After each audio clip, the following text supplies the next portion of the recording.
baru Jumat yang lalu saya balik dari Surabaya, terus Sabtu Minggu ada kegiatan.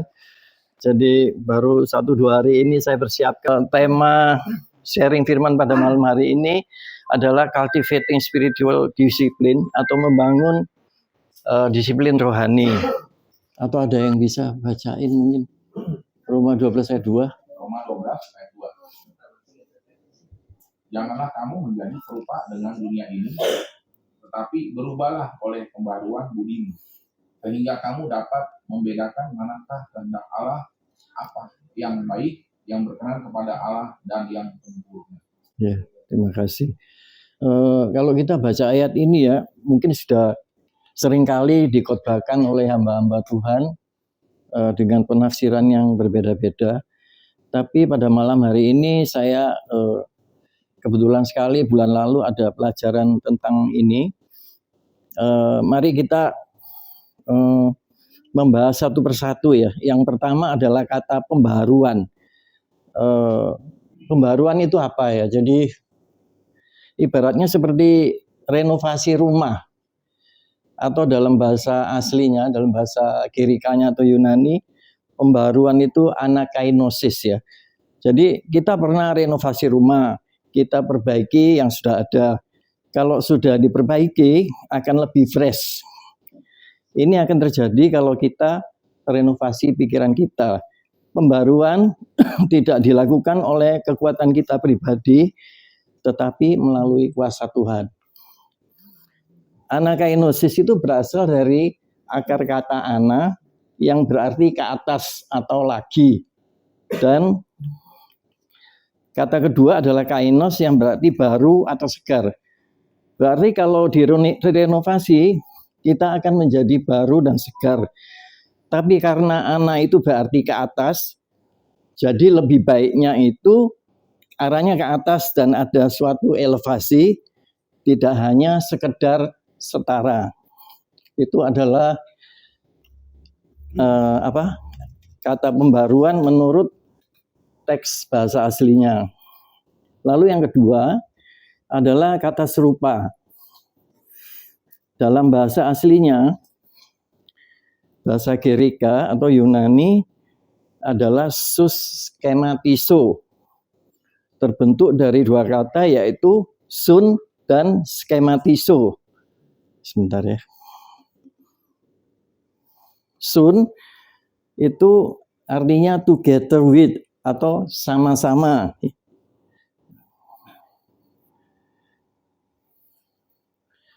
Lalu in company with, jadi barengan, artinya barengan, ya bersama-sama ya, itu sun. Lalu is used to express association, companionship, or union. Jadi ada suatu asosiasi atau kebersamaan bahkan sampai menyatu. Ya, itu adalah kalau dijabarkan arti kata sun menurut bahasa aslinya. Lalu ada hubungan kemitraan yang sangat dekat ya. It often denotes being in the company of someone atau something, indicating a close relationship or partnership. Jadi ada hubungan yang erat banget dari arti kata sun ini. Kalau begitu, kata ini kalau menurut Bapak Ibu konotasinya positif atau negatif? Jadi ini sebetulnya konotasinya netral, tergantung kita berasosiasi dengan siapa. Itu ya. Lalu yang kedua, tadi kan ada kata serupa itu suskematiso. Kata yang kedua adalah skematiso. Itu adalah having outward shape. Jadi terjadi suatu kemiripan. Patronnya jadi sama, jadi mulai mirip. Ya, itu skematiso. Sekarang kita gabungkan antara sun tadi dan skematiso. Itu kalau kedua kata ini digabungkan, suskematiso, berarti ada hubungan yang sangat erat sampai terjadi suatu kemiripan. Terus suskematizo itu dilarang oleh Paulus. Kalau suskematizo atau serupa itu suskematizonya dengan dunia. Jadi ini ya yang penting sekali ini. Lalu ada tulisan di Perjanjian Baru dikatakan bahwa persahabatan dengan dunia adalah permusuhan dengan Allah. Jadi itu ada di Yakobus 4 ayat 4. Jadi kita nggak bisa ya gabung dua-dua ya. Dunia iya terus. Lalu ini ada sebuah nyanyian kalau nggak salah saya pernah waktu itu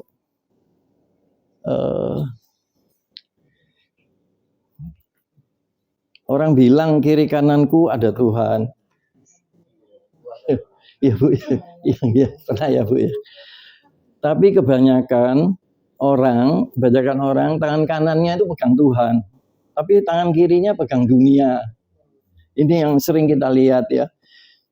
Kita mau bareng-bareng, tangan kanannya pegang Tuhan, tangan kirinya pegang dunia. Ini tidak bisa ya. Di Perjanjian Lama, sebagai contoh, ada yang disebut sebagai sahabat Allah atau friend of God. Mungkin Bapak Ibu tahu ya siapa sahabat Allah di Perjanjian Lama. Musa ya Pak. Musa ya yang bergaul sangat akrab dengan Tuhan. Musa waktu turun dari Gunung Sinai penuh dengan kemuliaan Tuhan. Glory of God. Orang kalau berjumpa dengan hadirat Allah, jadi kita ini kalau berjumpa dengan hadirat Allah, ada kemuliaan yang sedemikian rupa muncul di wajahnya. Tapi ini tidak bisa diduakan. Makanya dengan Tuhan dikatakan kita tidak bisa bersahabat dengan dunia. Friendship dengan dunia itu seperti perselingkuhan dengan Allah. Jadi bisa disebut juga menyelingkuhi Tuhan. Lalu kalau kita serupa atau suskematizo dengan dunia, ternyata kita jadi mengadopsi patron, pola-pola, selera-selera, kita jadi lebih mirip dengan dunia daripada dengan Tuhan. Because we will become who we are close with. Jadi kita akan menjadi orang yang mirip dengan siapa kita dekat ya. Seperti ada, mungkin Bapak Ibu pernah dengar ya, John Maslow pernah mengatakan tunjukkan 5 orang yang paling dekat dengan kita. Ujung-ujungnya kita akan mirip dengan orang itu. Kita itu akan mirip dengan siapa yang kita bergaul sangat dekat dengan kita. Di lingkungan pergaulan kita ada teman dunia, ada teman gereja, dan ini tidak saling kenal ya. Seringkali teman-teman gereja kita kandangin ya, benar nggak ya? Kita klasterin. Kalau saya dulu begitu ya, kalau sebelum sungguh-sungguh dalam Tuhan itu saya masih main band, saya kerja ya, teman kerja yang banyak mempengaruhi saya itu bukan teman-teman gereja, jadi teman gerejanya saya kandangin.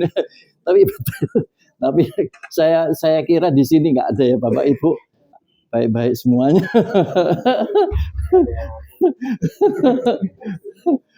Gitu ya. Nah ini sebetulnya tantangan ya buat gereja kita ya. Berani gak gereja kita melangkah keluar dari zona nyaman, kenalan dengan teman-teman di luar gereja? Kita boleh gak kenalan gitu? Karena gereja itu kan bukan satu-satunya lingkungan pergaulan orang. Kita akan ada keserupaan dengan siapa kita bergaul. Jadi association companionship tadi. Jadi dikatakan Paulus, hati-hati jangan menjadi serupa dengan dunia ini. Kita tinggal di dunia ini, tapi jangan adopsi cara-cara dan kultur nilai-nilai dunia. Kita diperintah dan dipimpin oleh kerajaan Allah. Lalu yang terakhir, kata yang adalah berubahlah. Kata berubahlah itu dari aslinya kata bahasa Yunani-nya metamorphoo. Dari situ muncul kata metamorfosa dan metamorfosis. Ini adalah proses ya. Kita tahu kupu-kupu adalah serangga yang mengalami proses metamorfosa dari telur sampai kemudian menjadi kupu-kupu yang indah. Setelah dia melewati fase-fase jadi kepompong, ulat, kemudian jadi kupu-kupu. Bapak Ibu, metamorfoo kita semua tahu adalah transformasi. Jadi transform. Jadi ada suatu perubahan bentuk dengan kapasitas yang berbeda. Pada setiap fase perubahan bentuk kupu-kupu, dia adalah makhluk dengan kapasitas yang berbeda. Ulat tidak mempunyai kekuatan seperti kupu-kupu yang terbang, apalagi kepompong. Jadi setiap terjadi perubahan format dan bentuk, ada kapasitas yang diperluas. Kita seharusnya mengalami suatu transformasi dalam fase-fase perubahan hidup kita, kapasitas kita diperluas. Jadi begini ya Bapak Ibu, orang Kristen yang sudah ikut Tuhan 3 tahun akan beda dengan yang sudah ikut Tuhan 5 tahun atau 7 tahun. Apalagi orang yang baru ikut Tuhan 1-2 tahun. Seringkali kalau mungkin yang baru ikut 1-2 tahun belum bisa mengampuni, mungkin ada akar kepahitan, belum bisa ya. Dan itu tapi kalau kita sudah ikut sampai 10 tahun bahkan lebih, kalau masih belum bisa memaafkan, waduh itu gimana ya. Jadi prosesnya tidak berjalan dengan baik, proses metamorfosanya itu. Waktu kita pelajari bahasa aslinya, ada sesuatu yang menarik. Kata kerja sus schematizo dan metamorfoo, serupa dan berubahlah, itu adalah bentuk kata kerja present passive tense. Ini adalah bentuk kata kerja yang sedang berlangsung. Jadi kita semua saat ini sedang mengalami suatu proses formasi atau pembentukan sekarang ya. Pertanyaannya begini, proses pembentukan kayak gimana menjadi semakin seperti dunia? Makanya ada yang bilang Kristen duniawi. Itu karena ada proses yang berlangsung. Jadi makin hari dia makin duniawi, makin lebih mirip dengan dunia. Mestinya makin ikut Tuhan, makin serupa dengan siapa Bapak, Ibu? Dengan Kristus ya. Tapi berapa banyak kita ketemu orang di gereja, kita lihat makin lama makin mirip artis Korea. Tapi bukan rambutnya ya, tapi perilakunya, mungkin tutur katanya. Saudara-saudara, Bapak Ibu, ternyata makin hari ada suatu proses yang berlangsung, yang sedang mencetak, yang sedang memformasi kita. Jadi janganlah kamu menjadi serupa dengan dunia ini bukan nanti, tapi ini saat ini. Jadi cuman ada 2 pilihan, menjadi serupa dengan dunia ini atau serupa dengan Kristus. Kalau kita tidak intervensi, kalau kita tidak sadari ini, jangan kaget ya. Lalu ada lagu ya, katanya hari lepas hari makin bertambah cinta kita pada Yesus. Jangan-jangan itu cuma ada di lagu. Pada kenyataannya, apakah orang hari lepas hari makin cinta pada Yesus? Kalau menurut firman Tuhan, pada hari-hari terakhir, cintanya orang makin dingin. Itu tanda orang akhir zaman. Betul ya? Tidak semakin memburu Tuhan. Jadi orang-orang zaman akhir ini tidak semakin memburu Tuhan, tidak semakin bergelora pada Tuhan. Umumnya orang semakin dingin. Ini kita mesti hati-hati. Jadi kita bersyukur ya, kita punya komunitas Komsel ini yang saling menguatkan, saling membangun. Kalau begitu kita harus lakukan intervensi. Ada pertanyaan, reflection. Mungkin nanti malam hari kita cek masing-masing. Who am I becoming? Am I being intentional about who am I becoming? Artinya, saudara, mau jadi orang yang seperti apa? Kalau kita mau menilai paling gampang, kita sudah berapa lama berjemaat di gereja ini? Lalu per hari ini hidup kita seperti apa?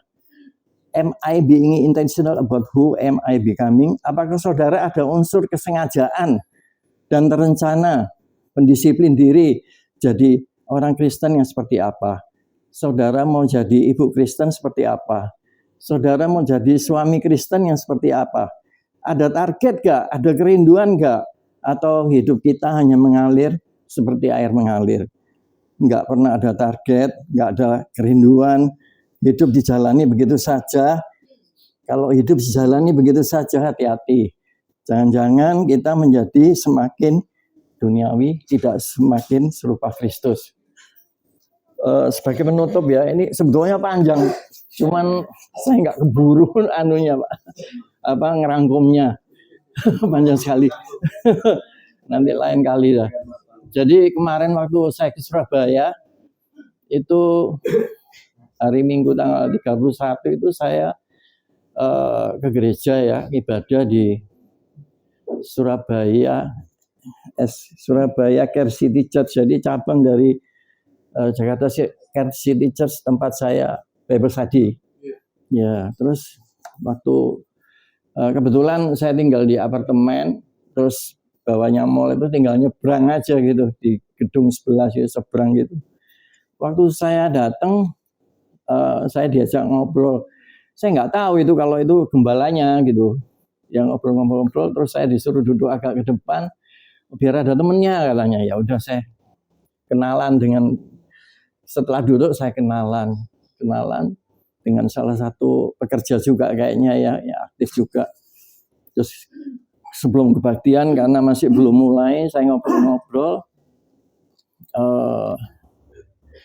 Lalu saya tanya, lu sudah lama ke gereja ini? Iya, udah dari sekitar 2-3 tahun. Terus dia ikut Bible study juga, tapi dari angkatan yang pertama, angkatan tahun lalu. Kemarin kebetulan wisuda. Terus saya baru bebas dari penjara tahun 2023. Saya bilang gitu. Loh, kasus apa? Saya tanya gitu. Narkoba katanya gitu. Tapi saya sekarang udah bertobat. Ya kalau nggak bertobat nggak ikut Bible study. Terus ikut Bible study, bertobat, jadi aktivis juga di situ, buka bengkel. Terus dia bilang tadi yang ngobrol sama saya sebelum saya pindah ke bangku depan itu gembalanya. Oh gitu. Itu dulu juga bekas di penjara 18,5 tahun kata dia gitu. Kasus pembunuhan mutilasi yang pertama di Surabaya. Saya bilang gitu.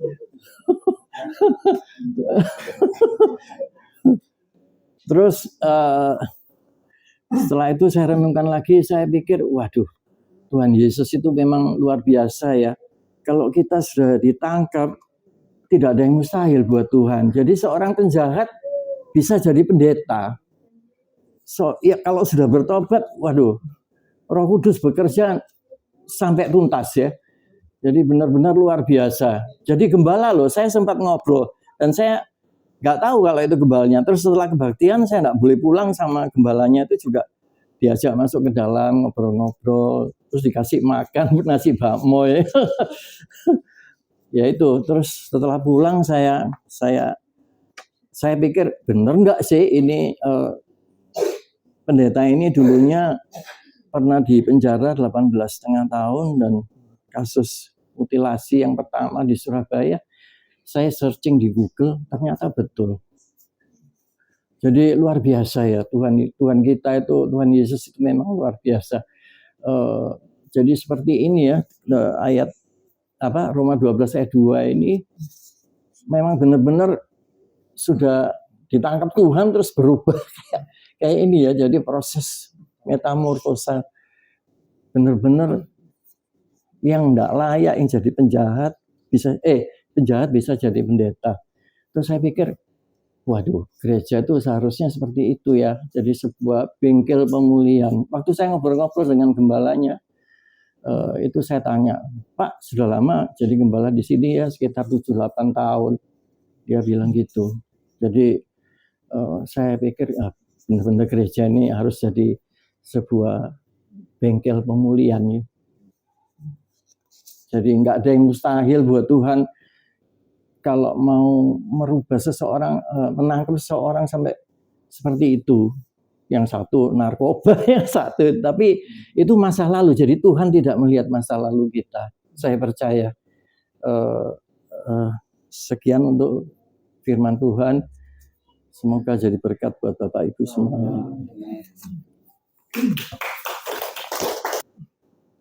Bapak, terima kasih karena Engkau sudah memberi saya keberanian, memberi saya kemampuan untuk berbicara sesuai dengan roh, biarlah Roh Kudus-Mu selalu memimpin saya Tuhan, dan biarlah firman yang saya sampaikan boleh menjadi rema, boleh menjadi pedoman dalam hidup kami semua. Tuhan jamah setiap hati di dalam anggota komsel kami ini, sehingga boleh menjadi saksi-Mu dimanapun mereka berada ya Tuhan, dan boleh menjadi saksi Kristus yang terbuka. Kami tahu Tuhan bahwa Engkau mengasihi kami semua. Terima kasih Tuhan, hanya di dalam nama Yesus kami berdoa. Amin.